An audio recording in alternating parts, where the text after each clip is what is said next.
Bíblias no livro de 1 Timóteo. Nós vamos meditar do versículo 7 ao 16. Aí, vamos ler agora o 7. Eu peço que os irmãos permaneçam com a Bíblia aberta aí em 1 Timóteo, capítulo 6. Então, no versículo 7. Porque nada trouxemos para este mundo, e manifesto é que nada podemos levar dele. Amém? Pode se sentar, queridos, por favor.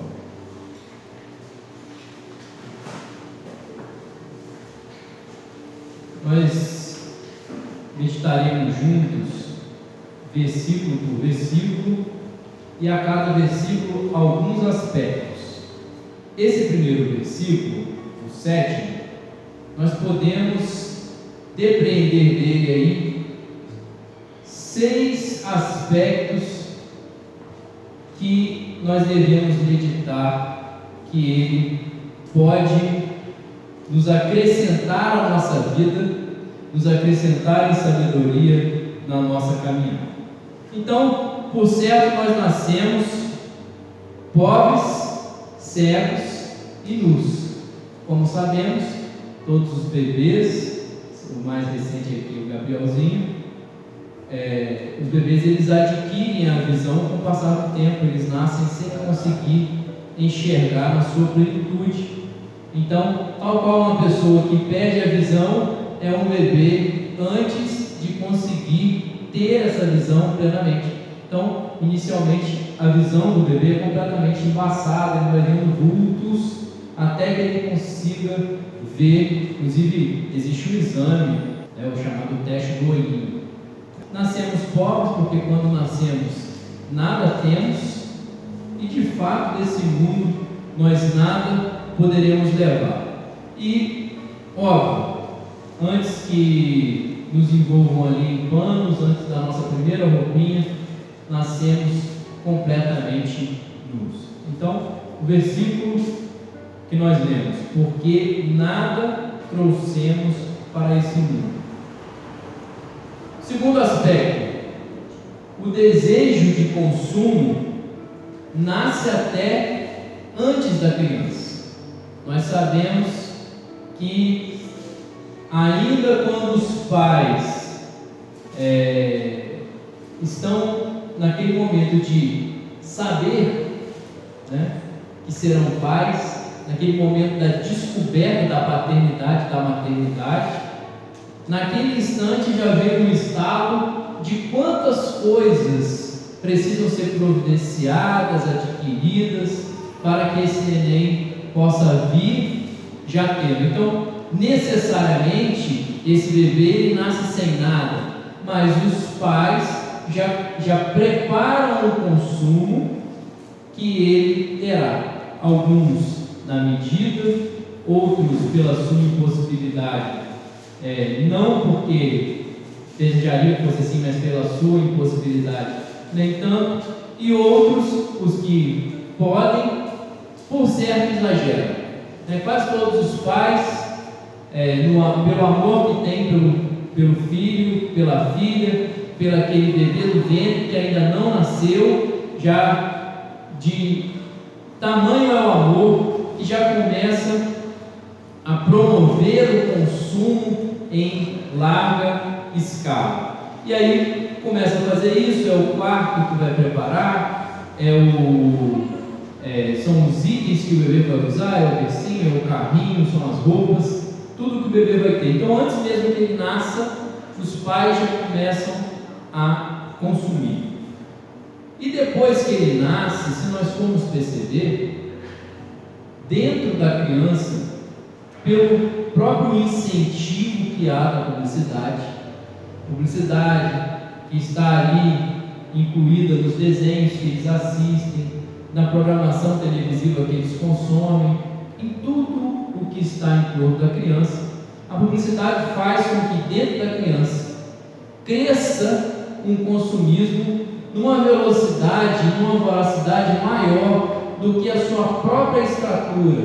Então a gente pode perceber que a o desejo de consumo na criança, ele cresce mais até do que a sua própria estatura à medida que ele vai se desenvolvendo. Então, todos os pais ficam numa situação de ter que estar dizendo não. Mesmo aqueles pais que têm o hábito de dar além, não é? de fazer até mais do que podem, com certeza mais do que a criança de fato precisa. Mesmo esses pais precisam dizer não, porque eles mal ganharam, já querem outro, é esse mais aquele, e não há uma saciedade, porque é justamente essa semente que vai sendo plantada numa sociedade como a nossa. Outro aspecto é que, infelizmente, nós somos denominados sociedade do consumo. Então, a nossa sociedade, que é conhecida, reconhecida como uma sociedade do consumo, assim de fato é, por tudo isso que nós estamos falando. Nós já nascemos, antes de nós nascermos já há o consumo, durante o nosso nascimento, e à medida que crescemos, nós vamos aprendendo muito cedo, a desejar as coisas, a querer ter, a pedir. E é esse desejo de consumo, é justamente por conta dele é que o inimigo costuma armar algumas ciladas, principalmente para os crentes, porque não está explicitamente na Bíblia, porque não era algo tão visível, tão recorrente, tão forte nos tempos anteriores a Cristo, nos tempos de Cristo e posteriores a Cristo. Então a gente não tem isso muito claramente na palavra, mas se nós formos perceber como a palavra ela é atemporal, assim como nós estamos meditando aqui, nós não levaremos nada desse mundo. Viemos sem nada, sairemos dele sem nada. Então, para que acumular tanto? Para que querer tanto? Para que gastar tanto? E aí vem a grande armadilha do inimigo. Para que nos deixar endividar? Porque o grande problema é que algumas pessoas acreditam que estão endividadas porque não ganham muito, porque não são muito bem remuneradas, e às vezes em determinada situação da vida conseguem ganhar mais, e se forem perceber, ficaram muito mais endividadas quando ganhavam mais, porque à medida que você ganha mais, você tem mais crédito para comprar, e com mais crédito para comprar e pouco juízo, compra-se muito mais do que se ganha e se endivida cada vez mais. E aí isso vai virando uma bola de neve, e o inimigo mais uma vez vai usando essa armadilha silenciosa contra os cristãos, vai fazendo com que a partir disso os cristãos caiam numa cilada, porque eles não vão estar percebendo, porque não há um sentimento de erro, não há um sentimento de eu estou pecando, eu comprei uma bolsa. O que tem? Não é pecado comprar uma bolsa, mas é a centésima, vigésima primeira. Será que eu não estou exagerando? Será que eu de fato preciso de uma bolsa? Mas essa bolsa combina com aquela roupa que eu acabei de comprar, que agora precisa combinar com o sapato que eu estou querendo.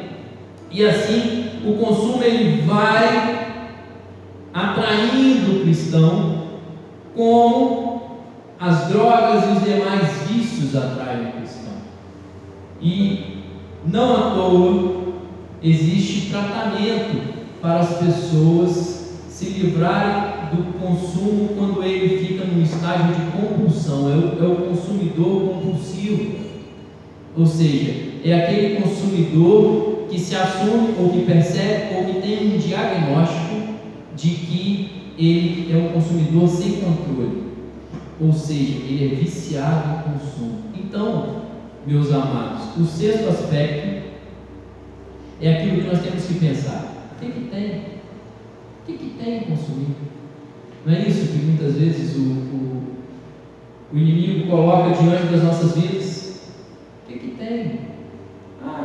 eu já tenho, mas gostei tanto desse, o meu já tá usado, eu vou comprar outro. E nesse que tem, amados, é que nós poderemos estar entrando num caminho perigoso do vício. Então, o consumismo, ele é um vício, e ele atrai cada vez mais as pessoas para o vício. Num momento como esse de pandemia, algumas pessoas aparentemente poderiam não dar vazão ao seu consumo, porque por um tempo o comércio ficou fechado, mas descobriram que é muito fácil comprar com apenas um clique, e de repente viram prazer em toda hora algum entregador está tocando a campainha. Chama mais atenção até do que nas compras ao shopping, aquelas bolsas de shopping. Então, muitas vezes o consumo, ele alimenta até um ego. A gente vê que em alguns casos muito marcantes, as pessoas fazem questão de estar com as bolsas das lojas, do consumo quando é no shopping, ou veem vantagem em estar sempre recebendo o entregador diante dos seus vizinhos. E o que a gente deve meditar, algo que nós não devemos tirar do nosso radar, está lá em Gálatas 5:1, não precisa abrir, é só um versículo, mantenha aí em 1 Timóteo, que Cristo nos libertou para que sejamos verdadeiramente livres. Aleluias! Cristo nos libertou para que sejamos verdadeiramente livres. Alguém pode dizer, mas eu não estou preso. Fisicamente não. Fisicamente não se está preso. Mas certamente se está preso por algumas amarras que não são visíveis aos olhos. Aquelas pessoas que nós já vimos aqui, que caíram possessas por espíritos imundos, demoníacos, que foram expulsos pelo poder que há no nome de Jesus, essas pessoas estavam sim aprisionadas. Elas estavam aprisionadas e o inimigo estava fazendo delas tal qual um cavaleiro à sua montaria. Era cavalo, mula de Satanás, indo aonde quer, fazendo o que o próprio Lúcifer deseja, sendo instrumento dele, até que Cristo, aleluias, veio e libertou. E nós aqui que somos libertos, lavados pelo sangue de Jesus, temos que ter em nossa mente que o inimigo ele é muito sutil nas suas armadilhas, ele é muito sutil em nos atrair, nos amarrar e nos prender aquilo que inicialmente, dependendo do que está no nosso coração, é óbvio, nossa necessidade não é pecado, de fato não é pecado, mas se fizermos disso um vício, passa a ser, porque todo vício é contrário àquilo que Cristo deixou para nós, porque o viciado ele não é liberto, todo viciado ele é aprisionado ao seu vício. Então Cristo, aleluias, ele nos livrou para nos fazer verdadeiramente livres, livres de todo tipo de prisão, de vício, de todo aquilo, tudo aquilo que prende, aleluias, o crente. Cristo, aleluias, veio para nos livrar, para não deixar com que o crente fique facilmente, seja presa fácil na mão do passarinheiro. Ele está aí com a sua gaiola aberta, esperando aquele santo de Deus ir por um caminho que ele pode ser um caminho de prazer da carne, mas ele é um caminho que com certeza vai enfraquecer o espírito. Com certeza ele vai te tirar do caminho do Espírito Santo de Deus. No 8º versículo, vamos ler aí, 1 Timóteo 6:8. Tendo, porém, sustento, e com o que nos cobrimos, estejamos com isso contentes. Vamos pensar também em alguns aspectos. Nós que estamos aqui temos sustento e vestimento? Certamente temos, porque se não tivéssemos com o que nos sustentar, estaríamos tão fracos que não conseguiríamos nos locomover até aqui. Temos vestimenta? Sim, não entrou por aquela porta nenhum irmão sem ela. Pergunte aí para o seu irmão: você está contente? Pergunte para o seu irmão: você está contente com o que tem? Aleluias! Não é isso que ele diz? Estejamos com isso contentes? Nós temos com o que nos alimentar, nós temos com o que nos vestir. Estejamos com isso contentes. Por que nós não seríamos então contentes com o que temos? Por que, e existe essa expressão no mundo, por que a grama do vizinho parece ser mais verde do que a nossa? Não é verdade? Às vezes as pessoas se pegam olhando para o do outro. A gente vê isso muito nas crianças, os pais sem a mínima intenção: esse para você, esse para você. E os dois ao mesmo tempo, ao invés de olhar para o que receberam, eles olham para o que o outro está recebendo. E às vezes é igual: ah, mas o dele é azul, ah, mas o dele é verde, ah, não, eu queria o azul, eu queria o verde. Então a gente vê aí que isso nasce muito com a gente. Se está nas crianças, na pureza delas, isso é algo que está ali, muito dentro da gente. E a gente tem que entender que a gente não tem que pautar o nosso consumo por conta de, falando de sangue mesmo, de um irmão ou irmã de sangue, que de repente gosta de olha o que eu tenho, olha o que eu adquiri, olha para onde eu viajei. E a gente percebe que pessoas, inclusive parentes, falei de exemplo dos vizinhos, acontece com os vizinhos, mas muitas vezes acontece até com irmãos, com primos, pessoas que competem em consumo e às vezes vão além das suas capacidades para aparentar ter. Às vezes não podem ter, mas aparentam ter. Uma competição que não faz o menor sentido. E isso muitas vezes o inimigo vai colocando no coração.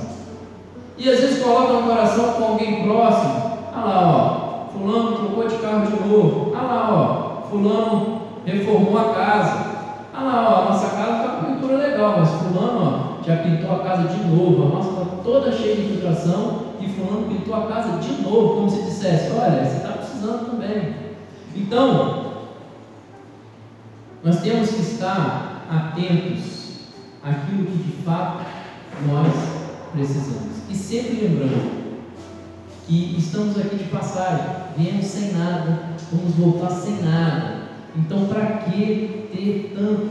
Por que eu vou perder o meu sono? Vou perder o meu sono, preocupado com a prestação, preocupado com a fatura do cartão. Por que isso vai tirar a minha paz? Só está tirando a minha paz porque em algum momento eu me excedi. E se eu cedi tal qual qualquer pecado, Senhor, perdão, eu fui além. Me ajuda, Senhor.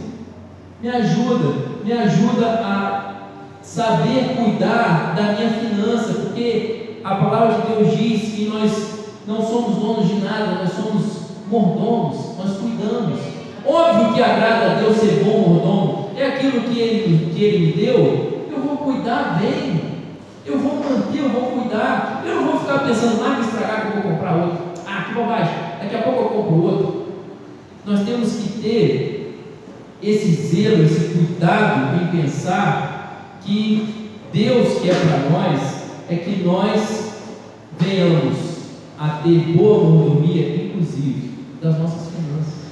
Nós temos que cuidar das nossas finanças, ser bom mordomo das nossas finanças. Então nós não podemos estar mês após mês desesperado com elas, perdendo o sono por causa delas, perdendo o humor por causa delas, brigas entre esposo e entre esposa por causa das finanças. O nervo está sempre à flor da pele. Por quê? Porque a conta está sempre no vermelho. Mas, meus amados, se glória a Deus está entrando, para de deixar sair, vai fechando a torneira, porque uma hora vai regularizar, meus queridos. O que nós não podemos é perder a paz com isso e continuar consumindo, porque nós vamos continuar no vermelho, senão ainda mais no vermelho. No versículo 9: mas os que querem ser ricos caem em tentação, em laço, em muitas concupiscências loucas e nocivas, que submergem os homens na perdição e ruína. E aí vamos pensar também em alguns aspectos. O perigo do Evangelho da prosperidade. Então, nós sabemos que isso foi uma onda muito grande nas igrejas, mas que em algumas continua sendo um maremoto. Só se fala de prosperidade, como que ser cristão é sinônimo de ser próspero. E se eu sou cristão e não sou próspero, é porque eu sou infiel. Então, nós sabemos que isso infelizmente acontece muito no povo de Deus. Ao invés de muitas vezes o testemunho ser por livramentos, o testemunho ser por vidas ganhas, muitas vezes o testemunho em sucessão é pelas conquistas. Quantas vezes não se vê, e aí é só trocar de canal de televisão que você vai ver alguém balançando a chave do carro que Deus deu. Muitas vezes não se pagou nem a primeira parcela ainda. E às vezes, olha, vai um vento e leva o carro e ainda fica a dívida. Então, será que é isso que a igreja tem que celebrar nesse tempo? É a conquista material? Jejuar e orar por bens materiais? Jamais me esqueci de um panfleto de determinada denominação que tinha lá jejuar e orar pelo novo terreno da igreja. Não quer dizer que a igreja não tem que ter as conquistas, mas essas conquistas elas acontecem naturalmente quando é vontade de Deus. Aprove ao Senhor que a igreja tivesse um terreno. Às vezes a igreja não precisa necessariamente ficar pautada no material, não precisa ficar pensando, ela precisa se expandir, ela precisa de um novo terreno, é natural. Mas aonde que está o desejo de jejuar e orar pela santidade da mesma igreja? Aonde que está o desejo de jejuar e orar pela salvação da mesma igreja? E não se precisa anotar isso em lugar nenhum. É dever de todo cristão que ali está. Amém? Então nós temos que evitar, assim como esse pseudo-evangelho da prosperidade, também o comércio na igreja. Quantas não são as palavras, muitas vezes, de ministros que poderiam muito bem chacoalhar ali o povo de Deus, mas que o povo não recebe bem, porque quando ele pega o microfone, ele se preocupa em comercializar os seus livros, em falar da sua caravana para Israel, e aí muitas vezes aquilo, ao invés de abrir os corações como uma oração, aleluia, poderia fazer, é o comércio que às vezes vem na frente.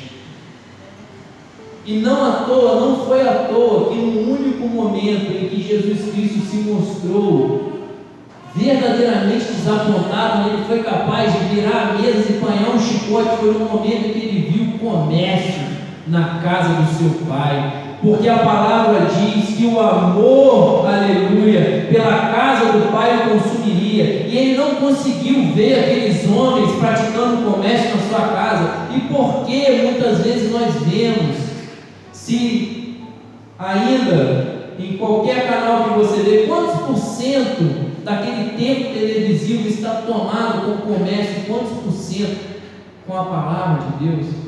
Tudo bem, é caro manter um horário de TV? Sim, é caro manter um horário de TV.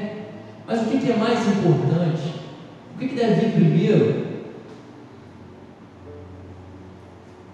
Vamos meditar que a felicidade não está na riqueza, amém?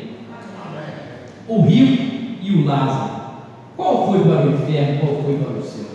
Deus não quer de nós que nós venhamos estar por aí, nos arrastando pelas ruas, sofrendo para ter a bonança só na vida eterna. Ele não quer isso de nós, claro que não. Nós somos filhos daquele que é dono do ouro e da prata. Aleluia! Amém, irmãos? Ele não nos quer no momento em que estamos aqui como peregrinos, viver em pura necessidade e pobreza para poder ter alegrias e prazeres e felicidade plena só quando nós partimos para agora. Claro que não. Nós merecemos uma vida digna. Amém? Nós merecemos uma vida digna. Mas a busca pela riqueza não é isso que tem que estar no nosso coração. Amém? A palavra diz que nós temos que saber aonde está o nosso tesouro. O nosso tesouro está na palavra de Deus, nos ensinamentos de Cristo, na nossa vida cristã. Essa é a verdadeira herança para nós. Essa é a nossa verdadeira riqueza. E ali é onde está esse tesouro, ali está o nosso coração. Se nós estivermos com o nosso coração muito voltados para ser ricos aqui, tal qual foi aquele que viu o Lázaro do inferno a gozar a vida aqui, a querer só prazeres carnais, aí sim, nós estamos muito apegados ao que esse mundo tem a oferecer. Amém, queridos? No 10, porque o amor ao dinheiro é a raiz de todos os males, e nessa cobiça alguns se desviam da fé, e se transpassaram a si mesmos com muitas dores. Por quê? Porque alguém, por mais que tenha prazer no consumo, não se incomoda em viver endividado. Porque muitas pessoas buscam viver só por aparência. Existe uma rede social que todos conhecem, chamada de Instagram. O Instagram é uma rede social de aparência. As pessoas não são o que aparecem ali, elas não vivem o que aparece ali, mas elas quase se matam, e algumas até se matam, né? Que a gente vê aí algumas quedas de cachoeiras, de precipício, algumas até se matam pelo clique, pela curtida. É uma rede de aparência. E nós estamos num tempo da sociedade de consumo em que se quer viver de aparência, porque muitas pessoas parecem muito felizes. Mas será que são? E essa suposta felicidade vende. E tem muita gente achando que está comprando felicidade, porque aquilo que essas supostas pessoas felizes vendem, as pessoas compram os seus ensinamentos, compram até o seu estilo de vida, o seu suposto estilo de vida.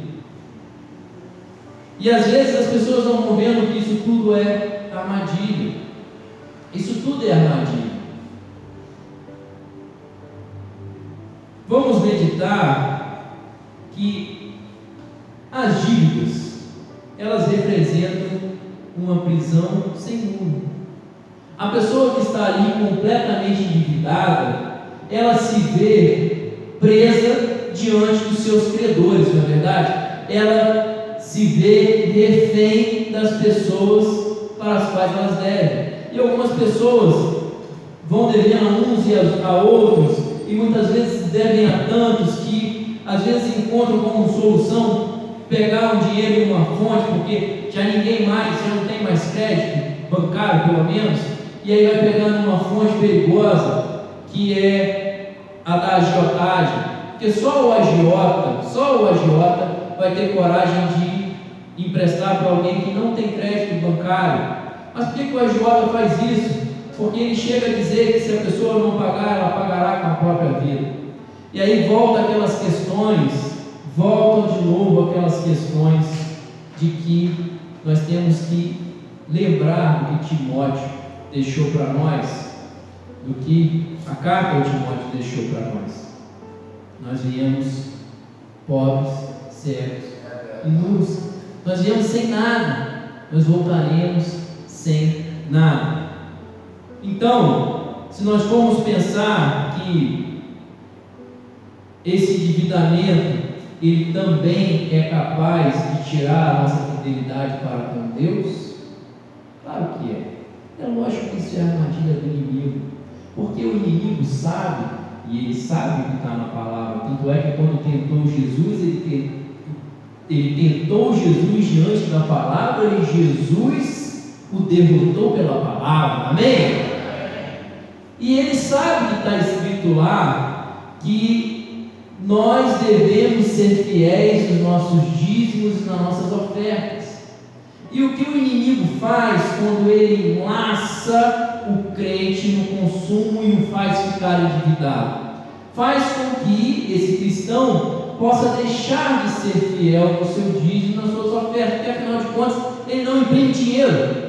Ele já gastou o dinheiro antes de receber, ele já gastou os próximos recebimentos. Como que ele vai conseguir ser fiel se o que lhe resta nos períodos aí pela frente, se assim Deus lhe permitir, é apenas pagar as suas dívidas? Ele não vai conseguir ser fiel para com Deus. E aí é que nós temos que entender que nós não podemos deixar que o consumismo seja então esse leão voraz que consome toda a nossa finança. Nós não podemos deixar com que o consumismo comprometa a nossa renda e que seja por isso também capaz de comprometer a nossa fidelidade.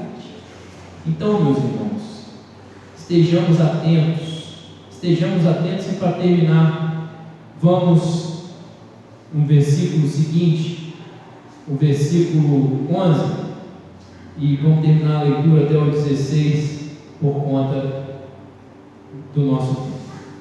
Mas tu, ó homem de Deus, foge dessas coisas e segue a justiça, a piedade, a fé, o amor, a paciência, a mansidão. Milita a milícia da fé, toma posse da vida eterna, para o qual também foste chamado, tendo já feito boa confissão diante de muitas testemunhas. Mando-te diante de Deus, que todas as coisas vivifica, e de Cristo Jesus, que diante de Pôncio Pilatos deu testemunho de boa confissão, que guardes este mandamento sem mácula e repreensão, até a aparição do nosso Senhor Jesus Cristo, ao qual a seu tempo mostrará o bem-aventurado e único e poderoso Senhor, Rei dos Reis, Senhor dos Senhores, aquele que tem Ele só a imortalidade e habita na luz inacessível, a quem nenhum dos homens viu nem pode ver, ao qual seja a honra, o poder para sempre. Amém. Aleluia. Meus amados, cada um sabe de si, aqueles que aqui estão, aqueles que nos assistem no nosso canal ADMRT. Essa palavra, com certeza, se ela não é uma palavra de direcionamento para aqueles que têm clamado ao Senhor, é com certeza uma palavra de alerta. E não à toa, e não foi programada de propósito, agora me vem à mente que nós estamos aí no mês da Black Friday, às vésperas dela, e as tentações serão muitas. A intenção, a aparência de que a pessoa vai estar ganhando, quase sempre, vamos parar para pensar, quase sempre, quando alguém cai numa armadilha dessa, ela sempre acha que vai ganhar, ela sempre acha que vai se dar muito bem, ela sempre acha que tem vantagem em fazer aquilo, que é mais vantajoso esse caminho, parece ser muito mais fácil. E aí é desse jeito que elas são enganadas, ludibriadas. E nós, enquanto cristãos, temos que estar atentos.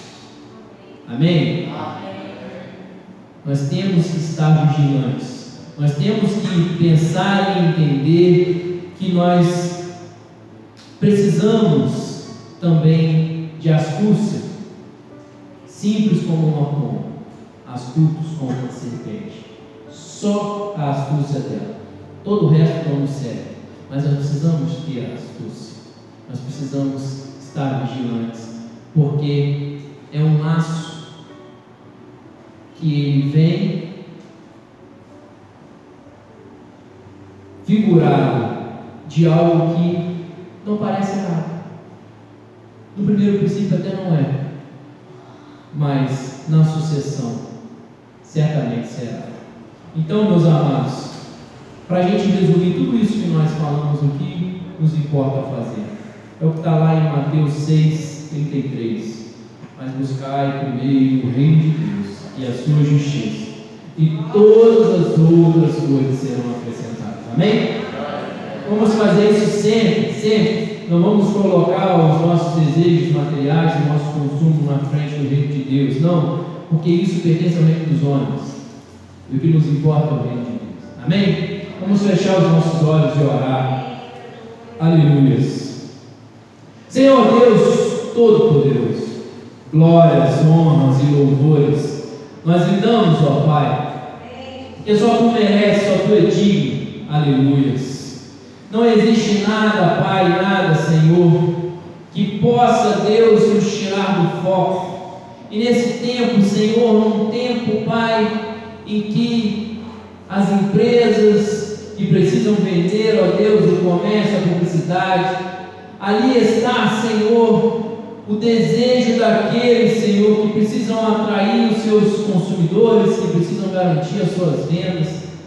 Por ali, ó Deus, todo tipo de situação, ó Pai, pode atrair o cristão para muitas vezes sem pensar, para muitas vezes, Senhor, de impulso, ó Deus, de impulso, ir por um caminho, ó Pai, que não é um caminho que vai lhe trazer bênção, ó Pai, no longo prazo.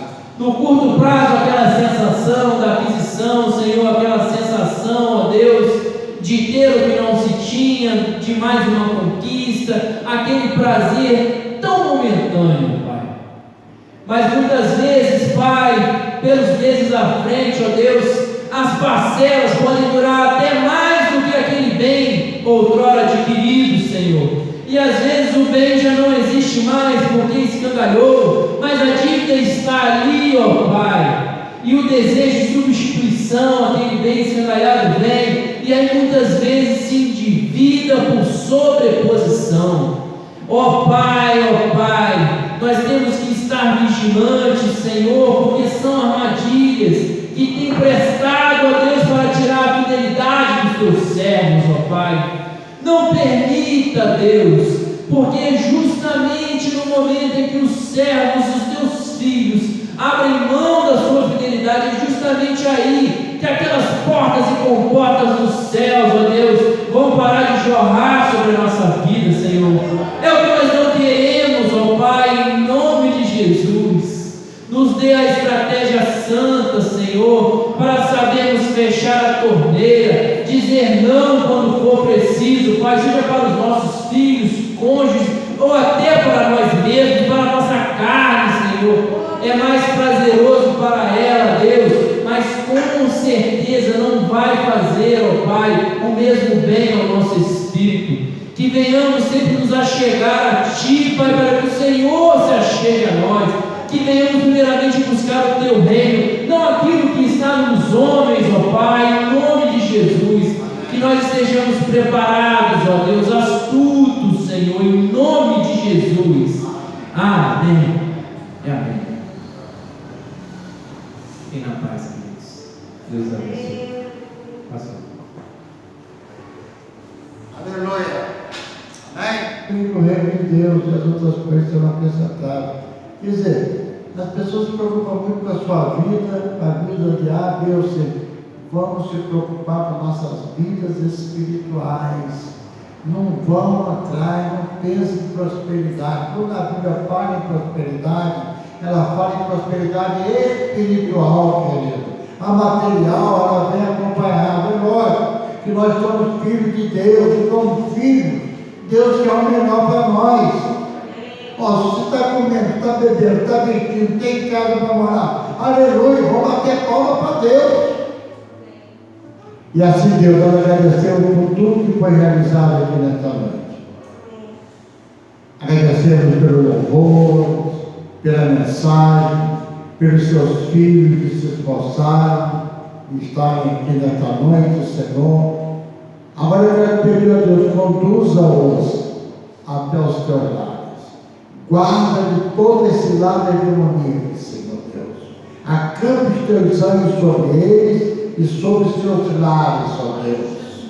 Dando a tua graça, Senhor, e a tua bênção e a tua unção, Senhor, em o nome de Jesus. Que a graça de Deus, que o amor do Filho e a consolação do Espírito Santo de Deus seja todo o povo de Deus espalhado na face da terra até a volta de Jesus e do Filho.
Leva-me aos lugares da sua comunhão.